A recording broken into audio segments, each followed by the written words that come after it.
પ્રણય Panchal, manager ચૂંટણી શાખા, રાજકોટ મહાનગરપાલિકા.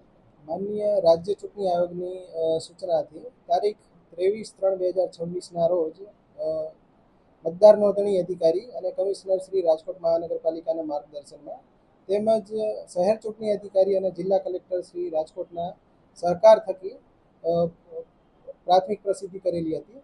ત્યારબાદ રાજ્ય ચૂંટણી આયોગની સલાહથી આજ રોજ એટલે કે 1/4/2026ના રોજ રાજકોટ મહાનગરપાલિકાની સામાન્ય ચૂંટણી 2026 માટે વોર્ડ વાઇઝ કે જે કુલ 1 થી 18 વોર્ડમાં સ્પ્લિટ થાય છે તે મતદાર યાદી આપણે પ્રસિદ્ધ કરેલ છે. લાસ્ટ ટાઈમ જે 10,93,991 અંદાજિત મતદારો હતા એની સામે આ વખતે 9,85,952 જેટલા મતદારો થાય છે.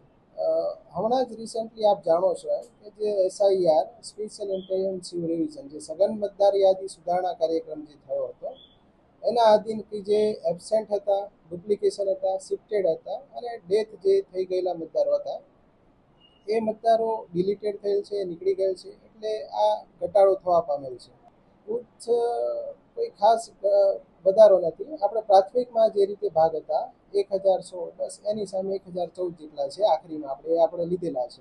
સાંજ સમાચાર ફેસબુક પેજને લાઇક કરો, વિડીયો શેર કરો અને વધુ વિગતવાર સમાચાર માટે sanssamachar.net વિઝિટ કરો.